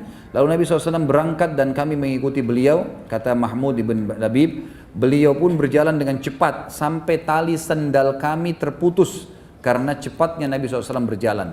Jadi pada saat sudah diangkat dari kemahnya di dekat masjid, dibawa ke rumahnya, di perkampungannya, Nabi SAW segera mengejar ke sana. Ada alasannya kenapa dikejar nih. Dan Nabi SAW buru-buru sampai para sahabat karena mengejar Nabi SAW, sendal-sendal mereka terputus. Hal ini disampaikan oleh para sahabat kepada Nabi SAW, maka beliau bersabda, ya Rasulullah, kenapa anda buru-buru begini? Kenapa sampai begini, sampai sendal-sendal pada putus, debu-debu pada berterbangan? Maka kata Nabi SAW, inni akhafu an tasbiqana ilaihil malaikatu fatagsiluhu kama gasalat handala. Aku khawatir para malaikat mendahului kita memandikannya sebagaimana mereka memandikan Handala. Dan ini hadis sahih ya. Ini menandakan teman-teman sekalian, pada saat itu Nabi SAW sudah tahu kalau saat begitu tiba di sukunya sudah meninggal dunia. Dan Nabi SAW buru-buru, kenapa? Karena beliau ingin memandikan jenazahnya Sa'ad ibn Mu'ad. Dan beliau berkata, saya khawatir jangan sampai kalau kita telat tiba di sana malah malaikat yang mengurus jenazahnya. Di dalam sabda Nabi SAW yang lain dikatakan bahwasanya kami bertanya, kata para sahabat, kami bertanya, wahai Rasulullah, kami tidak membawa seorang mayit yang paling ringan dibandingkan dia, si Sa'ad ini. Maka kata Nabi SAW, ma yamna'uhu an yakhiffa wa qad habata minal malaikati kada wa kada lam yahbitu qattun qabla yaumihim qad hamaluhu ma'akum. Bagaimana tidak ringan jenazahnya? Jadi waktu sahabat angkat itu kayak ringan sekali. Sebagian athar menyebutkan seperti jenazah itu kalau mau dipindahkan ke tangan yang lain seperti sebuah kapas, ya, yang sangat ringan sehingga mudah pindah di pundak-pundak para sahabat.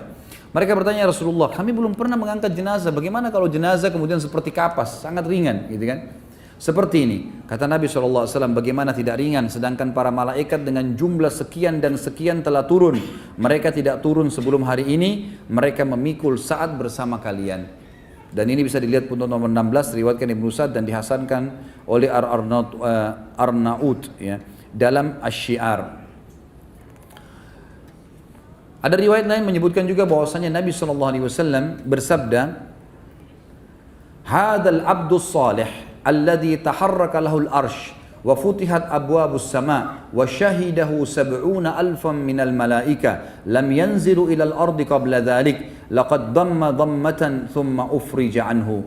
Ya, ini diriwayatkan oleh An-Nasai dalam Kitabul Janaiz dan juga disahihkan oleh Albani dalam Sahihul Jami'.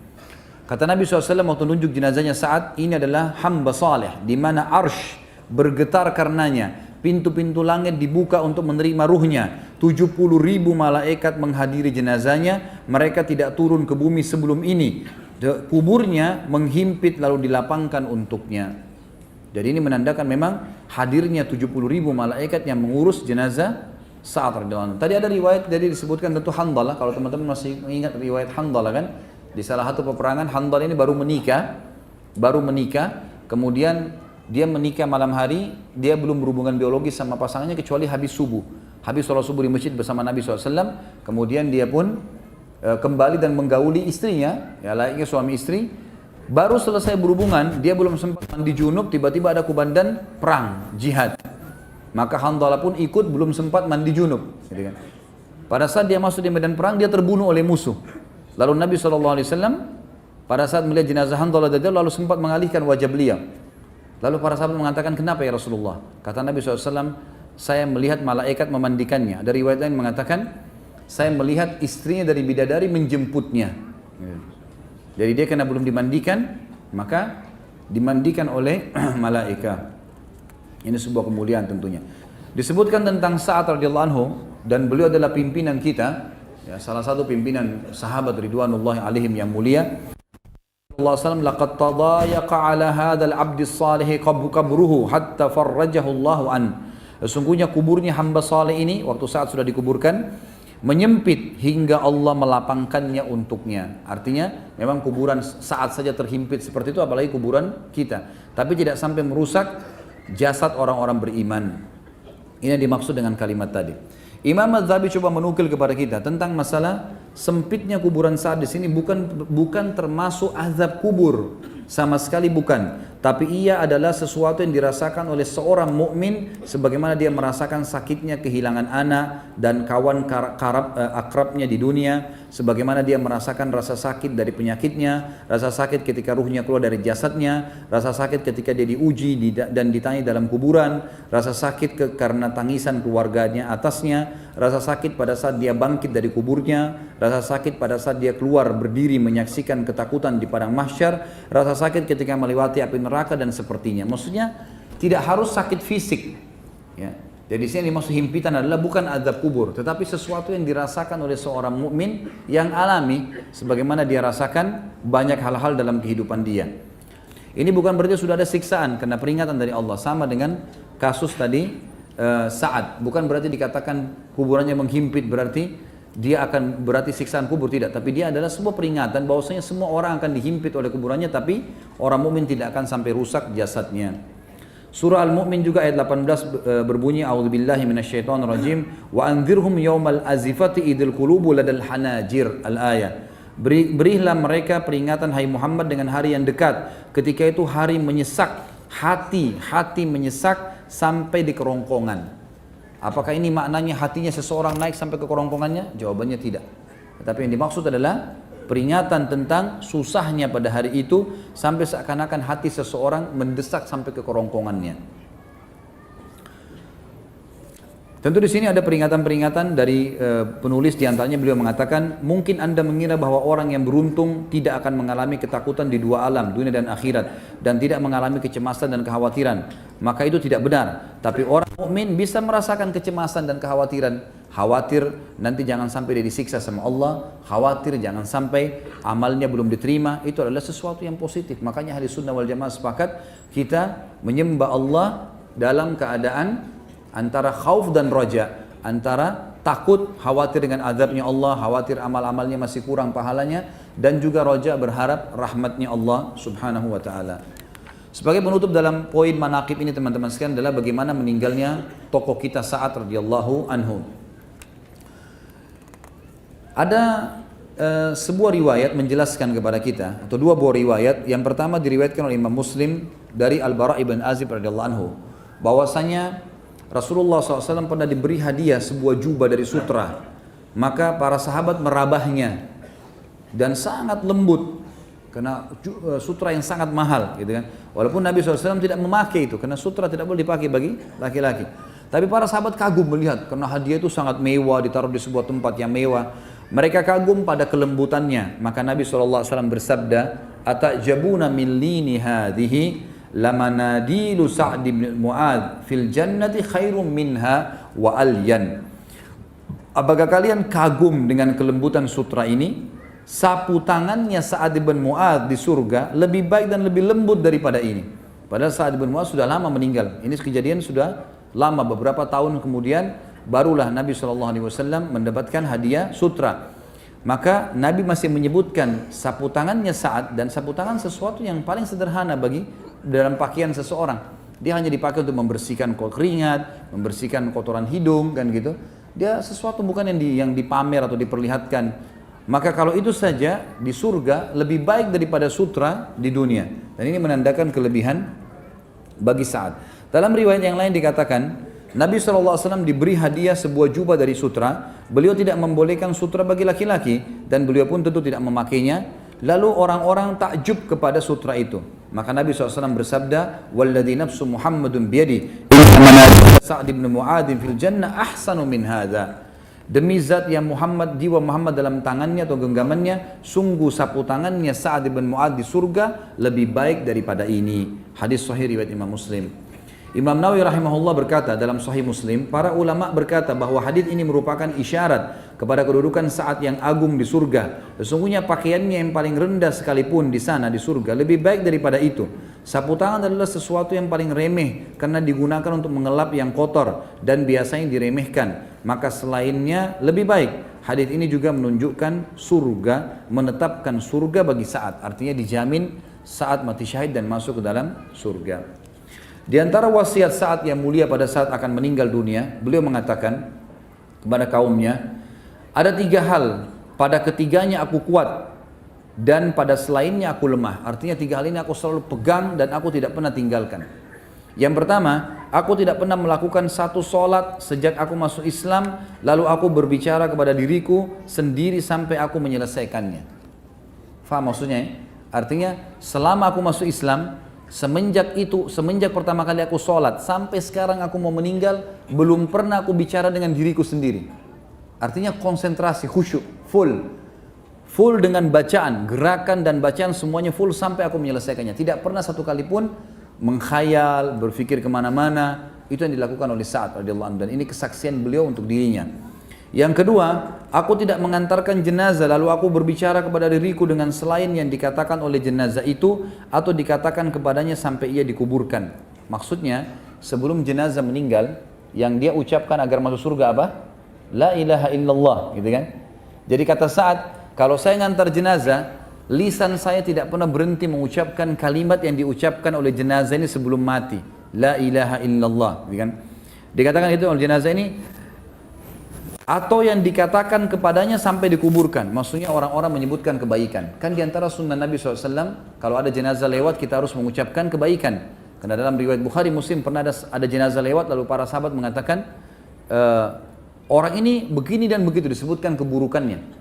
Kata Nabi SAW, wajabat, ini jadi terjadi loh. Jangan kalian ucapkan itu karena kalian adalah saksi-saksi Allah di muka bumi.